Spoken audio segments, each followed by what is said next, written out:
nasional, asas perkasa diri, tinggi teknologi dan kesucian hati, dengan 7 langkah mencetus kesedaran, celik mata hati, memulakan perubahan, tentukan arah hidup, langkah bermula, hidayah Allah sebagai pimpinan, hidup untuk ibadah, satu perjuangan, Allah itu tujuan dalam setiap urusan.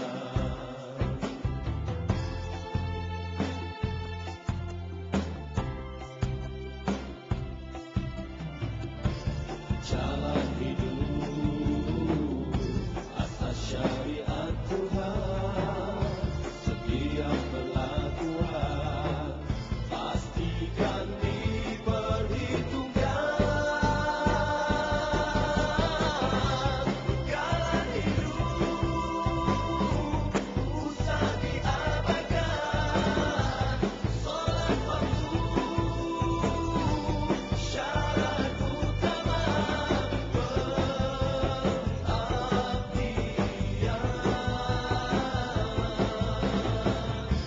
dorongan hidup, motivasi diri, zikir dihayati, puncak ketenangan hati. Halangan hidup, puncak murka Allah, dosa kotoran dalam diri, mematikan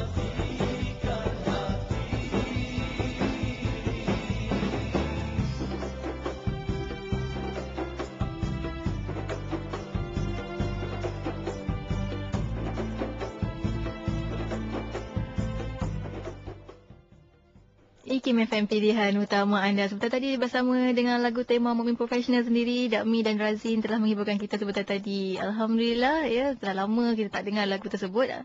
Dan untuk anda waktu ini, seperti yang telah saya war-warkan, kita akan bersama untuk program Mukmin Profesional. InsyaAllah waktu ini bersama dengan yang berbahagia Ustaz Fahrul Makjoy. Untuk itu saya lalukan kehadiran Ustaz. Assalamualaikum Ustaz. Waalaikumsalam warahmatullahi taala wabarakatuh. Alhamdulillah, kan kita bersama kurang lebih 40 minit Ustaz ya. Hari ini kita nak InsyaAllah. sama-sama berkongsi ilmu kata orang tu sebagai asas perkasa diri, sebagaimana lagu tadi ya berkatakan tentang Mukmin Profesional, insyaAllah. Yang mana hari ini kita membawakan tajuk berkorban dalam menghadapi perbezaan. Perbezaan tu perlu, tapi bagaimana kita nak kata orang tu nak imbang-imbangkan ya, insyaAllah. Waktu ini bersama dengan Ustaz. Silakan Ustaz sebagai mukadimah. Assalamualaikum warahmatullahi taala wabarakatuh. Alhamdulillah. Alhamdulillahillazi hadana lihaza wa ma kunna linahtadiya laula an hadanallah. Wassalatu wassalamu ala Rasulillah wa ala alihi wa sahbihi wa man wala.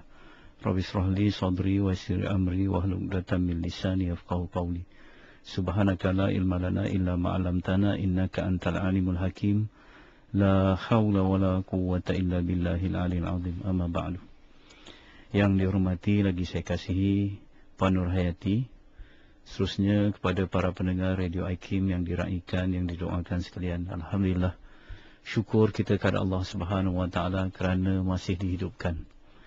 Dengan nikmat kehidupan ini, insya-Allah mudah-mudahan kita dapat menyemai sebanyak-banyak budi agar di akhirat nanti kita menuai sebanyak-banyak pahala, dan insya-Allah mudah-mudahan apabila kita penat beribadah di dunia ini, kita akan berehat benar-benar di syurga nanti. Al-jannatur rahatuna, syurga adalah tempat rehat kita. Tetapi selagi kita hidup di dunia ini, selagi itulah kita berkorban. Kita masih berada di dalam bulan Zulhijjah, yang mana selalunya kita bercakap tentang pengorbanan. Jadi pengorbanan ini tidak terhad soal masa dan soal tempat, tetapi pengorbanan ialah di setiap masa dan di setiap tempat. Apabila Nabi Ibrahim alaihissalam menyembelih Nabi Ismail atas perintah daripada Allah, dan kemudian ditukar menjadi kibash. Sebenarnya yang disembelih itu bukan soal lahiriah, bukan soal fizikal, tetapi apa yang disembelih itu ialah sebenarnya soal rasa ataupun perasaan, ya, rasa kasih, rasa sayang, rasa cinta kepada anak, ya. Kita tahu siapa yang ada anak, para pendengar yang ada anak, ya, dan kalau ada di antaranya kita pernah menghadapi saat-saat kritikal, menghadapi anak kita yang sakit, ya, tentu kita tahu betapa cintanya kita kepada anak, rela kita berkorban nyawa demi anak, ya. Tetapi itulah yang dituntut daripada Nabi Ibrahim, ya, untuk berkorban cinta kepada anak, cinta pada dirinya sendiri, cinta pada keluarganya. Jadi pengorbanan ialah soal hati dan perasaan, ya, yang mana Allah Subhanahu Wa Taala telah menegaskan yang sampai kepada Allah bukan darah, bukan daging, tetapi min taqwal qulub, ya, iaitu hati yang bertakwa. Jadi inilah yang kita benar-benar, ya, inginkan. Tanpa pengorbanan tidak akan ada perpaduan. Sebab tu tema kita pada petang ini mudah-mudahan menjadi tazkirah, ya, peringatan kita bersama berkorban dalam menghadapi perbezaan, ya. Pada minggu-minggu yang lalu telah kita tegaskan bahawa untuk bersatu kita perlu ada 3 faktor, ya. 3 faktor yang penting untuk kita katakan apabila kita nak bersatu. Yang pertama, kita benar-benar inginkannya. Ini soal niat. Yang pertama, kita benar-benar inginkannya. Ini soal niat. Yang kedua, kita tahu kaedah untuk kita bersatu, caranya. Ini yang dikatakan jalannya ataupun kaedahnya. Dan yang ketiga, kita sanggup membayar harganya, itu pengorbanan untuk bersatu. Ada 3, ya, yang melibatkan soal niat, jalan dan pengorbanan, ya. Ingin saya juga tegaskan sekali lagi, ya, kerana tak rugi kita mengulang-ulang ilmu ini, ya. Niat untuk kita bersatu bukan semata-mata keperluan atas dasar fitrah, tetapi atas dasar tuntutan, atas dasar perintah Allah. Ya, bukan atas keperluan semata-mata, tetapi atas tuntutan daripada Allah Subhanahu Wa Taala. Allah mewajibkan kita bersatu, ya, untuk kita terlepas daripada dosa atau perkara yang haram, iaitu berpecah belah. Maka kita wajib bersatu, ya. Baik, itu niat kita. Dan kaedah bersatu pun telah saya berikan, kongsikan bersama, yang melibatkan bersatu dalam dalam keluarga kita, kemudian dalam masyarakat dan seterusnya, kalau boleh dipanjang ataupun disebarkan luaskan dalam sebuah negara. Dasarnya mesti atas dasar akidah, iaitu atas dasar iman dan ketaatan, iaitu ta'awun berdasarkan al-birri wal taqwa, ya, kerana kebaikan juga dengan ketakwaan. Untuk sama-sama kita melaksanakan tugas kita sebagai hamba Allah dan tugas kita sebagai khalifah di muka bumi. Itu niat kita. Apabila kita nak bersatu, ta'awun atas dasar kebaikan dan juga ketakwaan untuk melaksanakan tugas sebagai hamba Allah dan juga sebagai khalifah. Itu niat kita, ya. Kemudian pelaksanaannya, itu tadi soal akidah, pelaksanaannya mestilah sama-sama kita berpegang kepada tali Allah, yang kata wa'tasimu bihablillahi jami'an, wala tafarraqu, ya, maksudnya wa'tasimu bihablillah, bihablillah itu tali Allah, itu ialah syariat. Maksudnya syariat itu ialah peraturan daripada Allah yang mengandungi 5 hukum saja, itu hukum wajib, haram, sunat, makruh dan harus. Ini yang saya katakan pada minggu-minggu yang lalu, mesti jadi term of reference, syarat yang kita rujuk bersama. Apabila berlaku pertelingkahan ataupun apabila berlaku perbezaan, pergeseran, agar dia tidak merebak, maka hati yang sama-sama tunduk kepada soal akidah tadi merujuk kepada soal syariat dalam pelaksanaannya. Sama-sama kita memahami, mengakui dan mengamalkan kelima-lima hukum itu, maka bersatulah kita, ya. Dan akhirnya apabila ada akidah, kemudian ada syariat, maka sama-sama kita akan mendapat ataupun menikmati akhlak. Akhlak itu umpama buah, ya. Hasil akhirnya, ya, yang benihnya tadi akidah, pohonnya adalah syariat, maka buah tu adalah akhlak, ya. Jadi itu kita katakan niat dan pelaksanaan. Jadi pada petang ini kita nak lihat apakah harga yang terpaksa dibayar untuk bersatu, ya. Setiap sesuatu ada harganya, ya. Jadi di sanalah kita melihat soal pengorbanan itu sangat penting. Ada sesuatu yang kita mesti korbankan untuk kita dapat bersatu ataupun perpaduan tadi. Antara yang kita mesti korbankan ialah kita kena korbankan ego kita. takbur kita, ya, iaitu kita rasa lebih baik daripada orang lain, memandang orang lain hina, itu mesti kita gugurkan, mesti kita leburkan, ya. Jadi ego ataupun takabur inilah ibu segala sifat mazmumah, ya. Sifat mazmumah inilah yang menghalang kita daripada bersatu. Hasad dengki, ya, umpat mengumpat, pemarah dan sebagainya, yang sifat-sifat mazmumah yang wajib kita tahu sekurang-kurangnya 10 tadi, ya, asalnya ataupun ibunya sekalinya ialah takbur, ego. Daripada ego timbul pemarah, timbul yang lain. Jadi daripada ego ni, daripada sifat mazmumah ni timbullah taksub. Ya, ini taksub ni inilah yang paling menghalang untuk kita bersatu. Taksub pada diri, pada puak, pada kumpulan, yang mana dengan taksub ni kita nak menjaga kepentingan diri dan puak, dan ataupun kita punya geng lah, ya, katakan. Ini menyebabkan berlakunya kata mengutamakan kuasa, harta dan namanya. Jadi ini yang paling kita kena lebur dan lunturkan untuk kita bersatu. Inilah harga yang terpaksa kita bayar. Jadi inilah yang ada sakit dan ada perit. Ya. Nak buang ego kita bukan mudah. Nak buang rasa-rasa yang negatif dalam diri kita bukan mudah. Ya. Kerana kita ada yang kata musuh dalaman kita, iaitu syaitan yang membisikkan kejahatan dan hawa nafsu yang sentiasa mendorong kepada kejahatan. Artinya kita kena berperang dengan dua musuh ini. Yang ini yang paling perit dan sakitnya. Dan inilah harga kepada perpaduan tadi, ya. Kita kena buang, ya. No pain, no gain. Itu yang kita fikir. Jadi untuk itu sebentar, ya, sebelum kita bersama-sama berinteraksi, saya ingin tegaskan ada 4 atau 5 kaedah untuk kita menghadapi perbezaan. Bagaimana kita nak menghadapi perbezaan? Dan perbezaan ini bukan saja berlaku dalam keluarga, dalam masyarakat, juga di mana-mana saja akan ada perbezaan. Ya? Yang pertama, ya, sikap yang pertama, kita mesti terbuka dan sedia menghadapi perbezaan. We must admit the difference.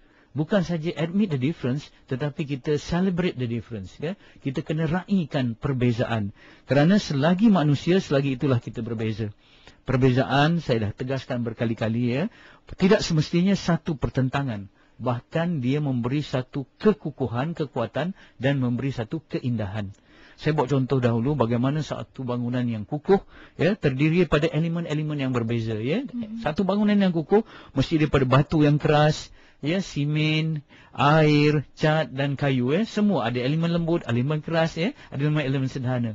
Semua perbezaan itu membentuk satu bangunan yang kukuh. Jadi perbezaan perlu untuk kita mencipta kekukuhan. Yang kedua, perbezaan juga sangat penting untuk kita mencipta keindahan. Kerana kita lihat alam ini Allah Subhanahu Wa Taala lakarkan, lukiskan dengan pelbagai warna, ya. Kita lihat di sana awan berwarna biru, ya, tumbuhan yang berwarna hijau, tanah, perang, hitam dan sebagainya. Maka paduan dan kombinasi daripada warna-warna inilah yang melahir orang kata lukisan alam yang sangat cantik, ya. Mahakarya Tuhan yang sangat cantik, sangat indah. Bayangkan kalau ada satu warna saja, ya, tentulah tak indah. Begitu juga kalau kita lihat pada diri kita, wa fi anfusikum afala tubsirun, apakah pada diri kita tak perhatikan? Tengok pada tangan kita, ya. Semuanya jari-jari tangan ni berbeza panjang pendeknya, ya. Tak sama. Kerana apa? Kalau sama semua kita tak boleh menggenggam dan memegang, ya. Kita boleh pegang kerana apabila jari tangan kita tak sama. Jadi itulah perbezaan, ya. Kita mesti sedia menghadapi perbezaan. Yang kedua, saya ingatkan sebelum kita berkongsi, ialah kita tidak menghina seseorang ataupun satu kelompok, satu keadaan yang berbeza dengan kita. Jangan menghina. Penghinaan tu dalam bentuk caci maki, fitnah, kata mengata. Walaupun kadang-kadang perkara ini sudah menjadi budaya, tetapi kita mesti melawan budaya ini. Bermula daripada diri kita, ya. Jadi kalau kesalahan itu kita lihat pada kesalahan peribadi, Yati, ya. Tak apa, kita jangan kecam. Jangan kecam. Soal peribadi. Selagi kata dalam kitab, selagi seseorang itu nak menyembunyikan dosa dia, kefasikan dia nak sembunyikan. Jangan kita bongkar. Yang itu kita tak boleh kecam. Kecuali apabila seseorang itu melanggar di sudut prinsip. Ini kita ada kesalahan dua-dua, ya. Satu kesalahan yang melibat soal personal, pribadi. Satu lagi prinsip, ya. Prinsip soalnya soal rasuah, soal dia menzalimi orang, ya. Soal dia perkara-perkara yang melibatkan prinsip. Waktu itu kita kena kecam, kita kena menyatakannya, tetapi bukan yang kita kecam peribadinya, tetapi perbuatannya, sikapnya. Dalam bahasa orang putih dikatakan kita boleh kecam sin dia, dosa dia, tapi bukan sina yang melakukan dosa itu. Penghinaan datang daripada sikap ego. Penghinaan datang. Bila seorang tu suka menghina orang lain, itu petanda ego, dan ego ini berjangkit. Ego ini berjangkit kerana keegoan seseorang selalunya mencabar keegoan seorang lain. Jadi belaga ego lah. Jadi penghinaan itu. Jadi kebenaran, saya ingin tegaskan, kebenaran tidak akan diterima jika disertai oleh penghinaan. Kita nak sampaikan kebenaran, tapi kita selitkan, kita sertai dengan penghinaan, maka kebenaran itu akan ditolak. Itulah saya rasa dua perkara yang kita perlu jaga. Sebelum kita berkongsi tiga perkara, kita buka insya-Allah sama-sama berkongsi dengan para pendengar. Pasti ada insya-Allah mereka yang nak melengkapkan lagi perbincangan ini insya-Allah. Dua perbezaan dalam pun kita sama-sama nyatakan, uraikan sebentar tadi, dan waktu ini kita nak raikan juga rakan pendengar kita di talian di 03 6205 1500 untuk berbicara terus bersama dengan yang bagi Ustaz Fahrul. Di talian kita sudah lama menanti sebenarnya. Assalamualaikum, siapa di sana? Seterusnya Assalamualaikum. Halo. Ya, siapa di sana? Assalamualaikum. Waalaikumsalam warahmatullahi. Ya, Cik Zaini, silakan. Okey, saya mulakan dengan Bismillahirrahmanirrahim. Allahumma salli ala Sayyidina Muhammad wa ala alihi Sayyidina Muhammad. Assalamualaikum yang dihormati, lagi saya mulakan Ustaz Fahrul. Ya. Dan juga saudari pengacara. Waalaikumsalam. Tentang Ustaz tadi ada bercakap tentang perbezaan dan perpaduan. Ya. Kita memang diseru sangat untuk bersatu padu di dalam iman, di dalam takwa, di dalam Islam. Ya.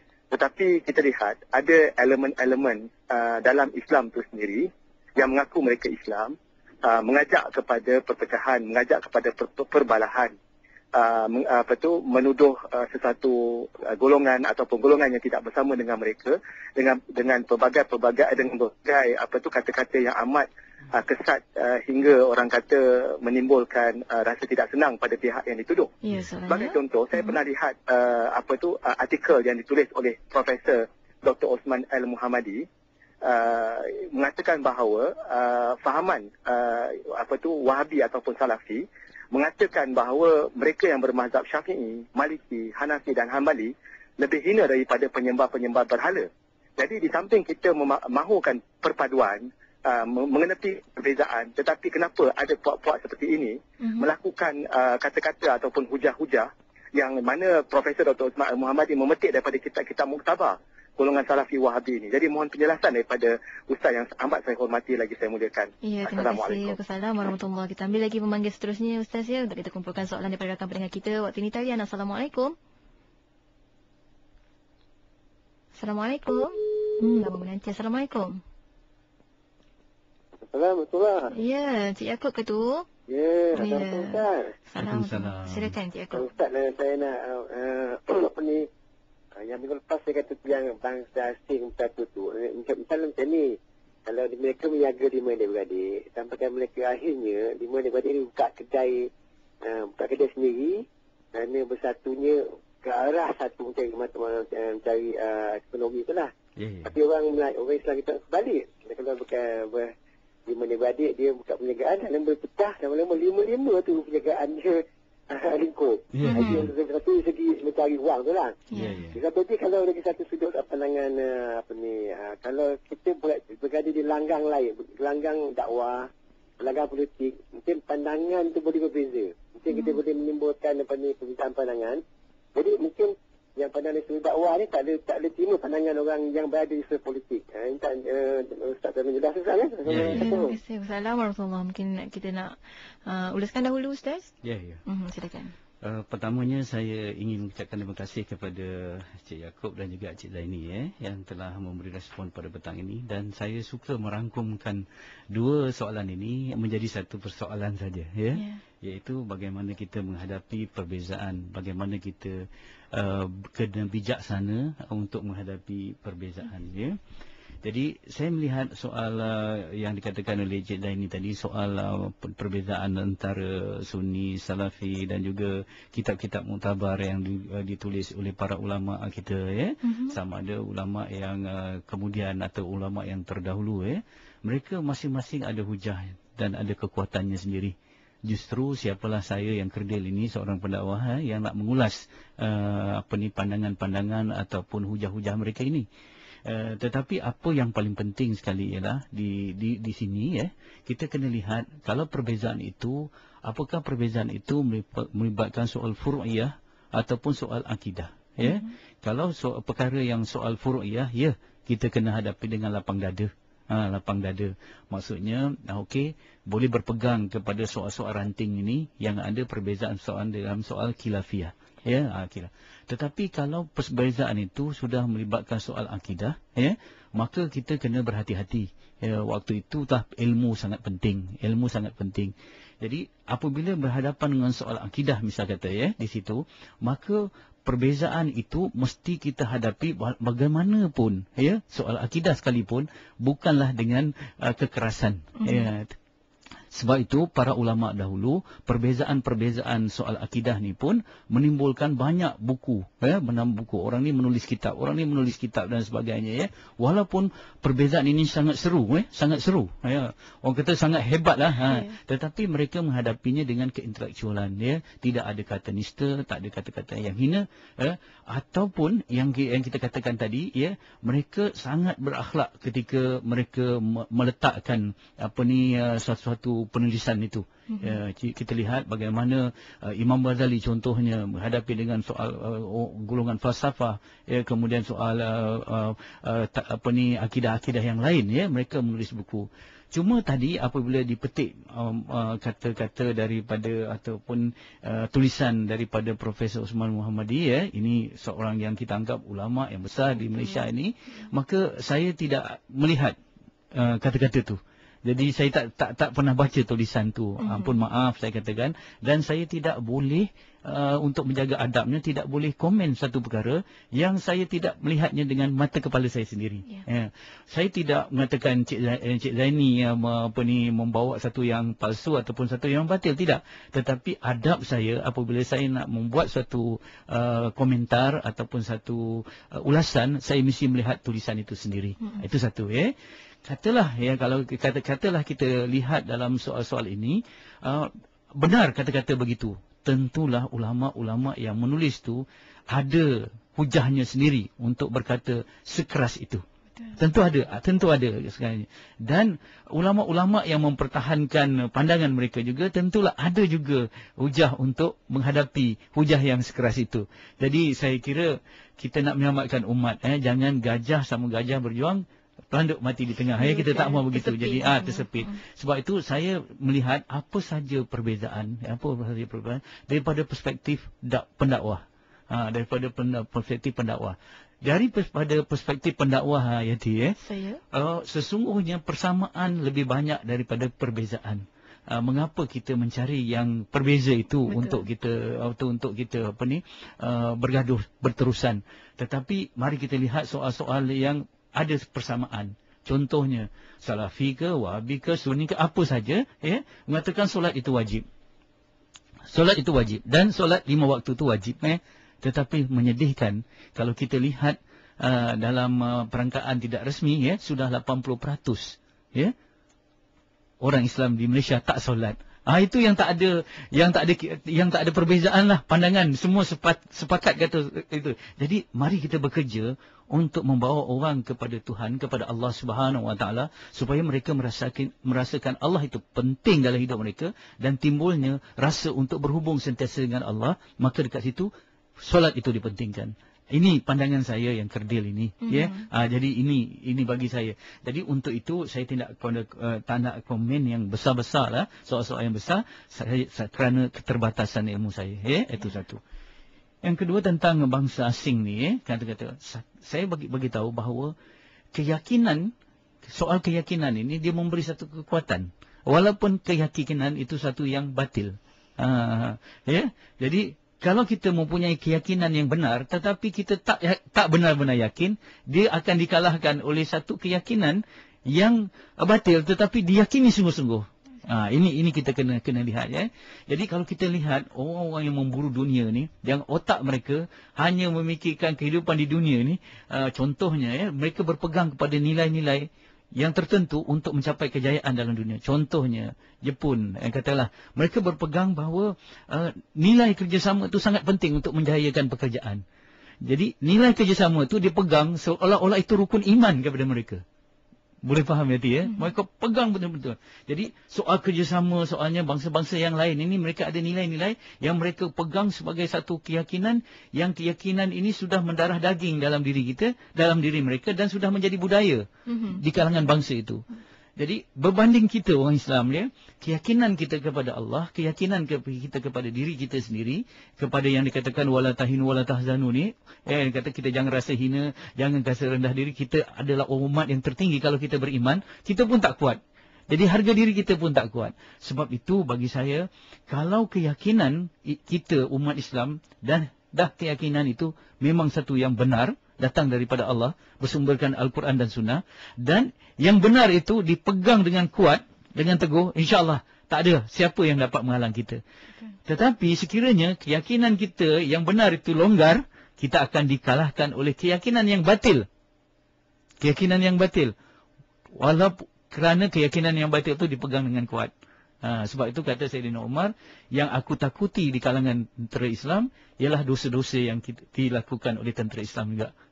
Jadi kalau kita berdosa sama dengan tentera-tentera kafir, mereka melakukan dosa, kita melakukan dosa, pada waktu itu kata Sayyidina Umar, kekuatan lahiriahlah yang akan memberi kemenangan kepada pasukan mereka apabila bertempur. Jadi artinya keyakinan kita kepada Allah tak cukup untuk membawa kita kepada kemenangan. Kalau keyakinan kita kepada Allah tak lebih ampuh dan lebih kukuh daripada keyakinan orang kafir terhadap berhala mereka. Jadi ini yang kita kena pegang sungguh-sungguh jadi kita benar-benar kena berpegang kepada keyakinan. Keyakinan fizikal tak memastikan, tak menjanjikan tak sebenarnya fizikal semata tidak menjanjikan. Dan waktu ini juga suka untuk saya kongsikan rakan kita di FB bagaimana yang Ustaz nyatakan tadi, perkara pokok atau perkara utama adalah ego yang membawa kepada takbur, kepada taksub. Dan ada juga rakan kita daripada Sarah Mardiah student tanya, kata bagaimana caranya untuk menghilangkan yang dikatakan ego ni Ustaz? Ego ni orang yang merasa diri dia besar, dan orang yang tak nampak kebesaran Allah. Jadi yang pertama soal ilmu jugalah, kena belajar ilmu tauhid. Kena belajar ilmu tauhid, itu pertama kena kenal sifat-sifat Allah yang maha besar, supaya terserlah sifat kita yang maha kerdil. Itu yang pertama ilmu. Yang pertama mesti melalui jalan ilmu. Yang kedua mesti melalui jalan mujahadah. Jalan mujahadah. Sebab itu kita kena lawan sifat takbur kita dengan membuat perkara-perkara yang boleh meluntur dan meleburkan takbur tadi. Baru pagi tadi saya mendengar satu tazkirah daripada sahabat saya di pejabat. Contohnya bagaimana Imam Bukhari yang begitu besar namanya, tersohor yang kata pakar dalam hadis, begitu tinggi martabatnya, bukan saja pakar ilmunya tapi pakar juga dalam akhlaknya. Bagaimana selepas dia mengajar ilmu hadis, dia akan pergi ke masjid tempat dia mengajar tu, dia akan cari kalau ada sampah-sampah itu dia kutip. Itu untuk meluntur dan meleburkan ego. Jadi begitu juga ada ulama-ulama yang hebat kita tengok dalam itu, mereka selepas mereka menyampaikan ilmu dan dikagumi orang, mereka akan cuba buat contohnya menyapu sampah ataupun membersihkan tandas. Jadi kita kena lawan rasa ego kita tu dengan membuat kerja-kerja yang dianggap hina, dianggap rendah dan sebagainya, supaya yang besar kita rasa yang besar tadi tertekan balik, nafsu kita tertekan dan dilunturkan. Ataupun ada antara mereka yang mencari jalan mujahadah dengan duduk bersama dengan orang yang miskin, orang peminta sedekah, mereka duduk macam tu. Ini jalannya yang kita nak itu mujahadah itu. Sebab itu kalau kita lihat jalan mujahadah ini perlu dengan kekuatan dalaman kita dan juga dengan panduan guru lah. Jadi guru yang mursyid dia akan lihat kita ni macam mana tahap kita ni, ini jalannya, bukan saja dengan wirid-wirid tertentu, dengan zikir-zikir tertentu, tetapi dengan latihan-latihan tertentu. Jadi kalau macam kita ni susahlah nak duduk orang miskin, apa salahnya? Contoh, setelah penat berceramah, menulis, orang sanjung kita sebagai pemimpin ke, sebagai ahli korporat ke, balik rumah cuba cuci tandas rumah kita. tolong isteri kita basuh pinggan. Contohlah buat perkara-perkara yang dianggap remeh. Sebab itu orang besar kata dalam itu ialah orang yang dare to be little. Dare to be little, berani untuk kelihatan kecil. InsyaAllah akan membesarkan jiwa. Sebab tu Rasulullah SAW sendiri, kita lihat kalau bajunya koyak, dia akan menjahitnya sendiri. Kalau kasutnya tanggal, dia akan tampal sendiri. Begitu Rasulullah SAW. Orang yang paling besar tetapi masih juga melakukan perkara-perkara yang dianggap remeh dalam kehidupannya. Ini cara kita untuk meluntur dan meleburkan ego kita. Itu satu. Yang kedua, yang seterusnya kita cuba belajar menjadi pendengar. Kalau orang bercakap, cuba kita tahan mulut kita sikit, kita jadi pendengar. Jangan nak cakap saja. Jangan memotong cakap orang dan sebagainya. Jadi cuba kita jadi pendengar. Dengan pendengar, insya-Allah boleh juga meluntur dan meleburkan ego kita, insya-Allah. InsyaAllah, itu dia tips-tips panduan yang telah diberikan oleh bagi Ustaz. Dan waktu ini kita ambil satu lagi pemanggil. Bersama-sama berkongsi soalan bersama dengan Ustaz di talian waktunya. Assalamualaikum, siapa di sana? Halo. Ya, siapa tu? Assalamualaikum warahmatullahi. Siapa di sana? Halo. Ya. Halo, saya Isa sini daripada Puncak Alam. Ya, Cik Isa, terus bercakap dengan Ustaz. Assalamualaikum Ustaz. Waalaikumsalam. Alhamdulillah dapat cakap dengan Ustaz hari lama dah berhajat. Terima kasih Cik Isa. Saya pun bertuah juga dapat dengar suara Cik Isa ni. Ini pun kali pertama dengar cakap Cik Isa. Alhamdulillah. Okay Ustaz, apa tu soalan saya ni lain sikit lah Ustaz. Saya nak tanya, Ustaz ni kalau marah macam mana ya? Itu yang pertama. Yang kedua, Ustaz kalau di pejabat ada staf. Kalau staf yang cuai itu macam mana Ustaz menghadapi staf yang begitu ya? Itu saja Ustaz. Minta maaf. Terima kasih. Assalamualaikum. Waalaikumsalam warahmatullahi wabarakatuh. Soalan yang mudah tu macam mana jawapannya tu Ustaz? Soalan yang lain, jawapan pun kena lain jugalah. Saya meraihkan sajalah. Sebenarnya kalau soal-soal personal macam ni, eloknya kita berjumpa secara personal kan. Tapi oleh kerana kita anggaplah personal ni, kita profesional kan Kalau seorang tu marah, seharusnya dia marah macam mana Satu perkara yang kita nak marah tu ialah berkaitan dengan syariat yang dilanggar. Bukan soal-soal peribadi itu yang penting. Itu bezakan kita nak marah tu mestilah soal hak Allah dilanggar, hak Islam dilanggar, bukan hak peribadi kita bukan soal-soal yang berkaitan dengan peribadi kita. Itu soal itu satu. Yang kedua, apabila kita marah kalau boleh jangan langsung waktu itu kita bertindak. Jangan kita bertindak Sebab itu yang paling penting sekali ialah ubah posisi diri kita lah. Ubah posisi diri kita. Kalau kita misal kata soal berdiri, kita duduk kita berbaring itu. Tetapi kita dah marah dalam bilik, keluar daripada bilik itu jangan kita berdepan. Jangan kita berterusan.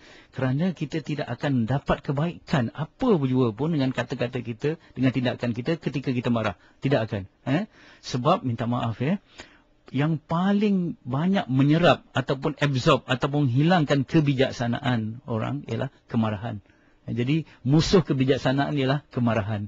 Sebab tu kita ramai nampak orang yang bijak sekalipun, termasuklah siapa-siapa saja, bukan saya saja, bukan siapa-siapa saja yang mendengar ni, selalunya kita akan kelihatan bodoh betul apabila dalam keadaan kita marah.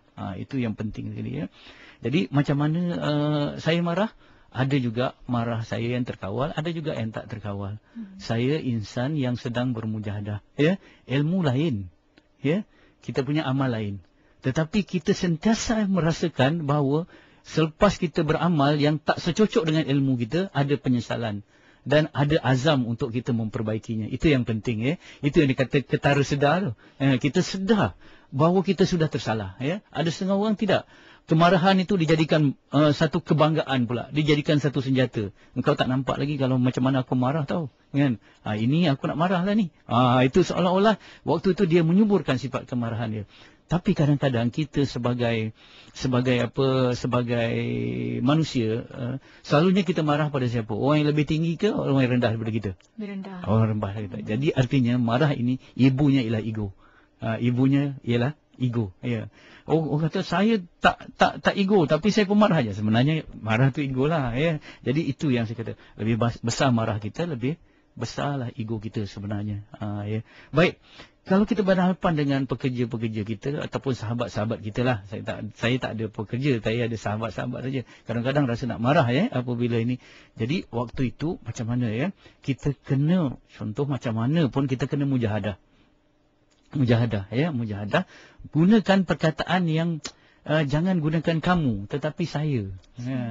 Saya rasa marah betul. Kan, saya rasa kecewa gitu ya. Jangan kamu ni, jangan, kalau boleh kepada diri kita sendiri, ya. Itu ya. Kemudian kalau bolehnya, kalau kita nampak orang yang kita marah ni, siapa yang boleh menyebabkan kita marah, betul-betul marah, ialah orang yang rapat dengan kita, betul. Orang yang rapat dengan kita lah orang yang paling boleh menyebabkan kita marah secara maksimum, orang kata ya. Marah secara terlampau, orang kata. Kenapa? Kerana orang yang rapat dengan kita ni lah orang yang paling kita sayang. Ya. Sebab tu bila orang yang kita sayang tu mengecewakan kita, rasa betul-betul hurt, betul-betul tercedera hati kita, ya. Jadi kalau begitu, orang yang menyebabkan kita marah ialah orang yang rapat kita, dan dia rapat dengan kita tu, tentulah sudah banyak kebaikan dia. Sebab tu kita rapatkan dia. Kalau kita tak ada rasa kebaikan, kita tak akan rapatnya. Rupa-rupanya apabila kita nak marah ni, kita cuba kenangkan kebaikan dia. Mungkin kebaikan dia 7, kelemahan dia 2. Kenapa yang kita fokus 2? Kenapa kita tak gini? Kita nampak. Itu yang saya lihatlah. Jadi kalau diri kita, misal kata, puncanya kita marah apabila kita tak kuat hablum minallah, mudah marah saja sebab hati kita tak tenang. Cuba hari tu kita jaga solat subuh berjemaah, kita solat kita, zikir wirid kita, membaca Quran kita sedekah kita jaga senyuman kita dan sebagainya. InsyaAllah waktu tu kita akan kurang marah, Tetapi kalau kita tak jaga daripada awal hidup kita, mudah aja temper, mudah saja marah. Itu dia. Adakah senyum juga rahsianya, Ustaz? Ya, itulah yang dikatakan saya tulis dalam FB baru macam ni. Jangan kita tunggu, kita ciptalah kegembiraan dengan senyuman.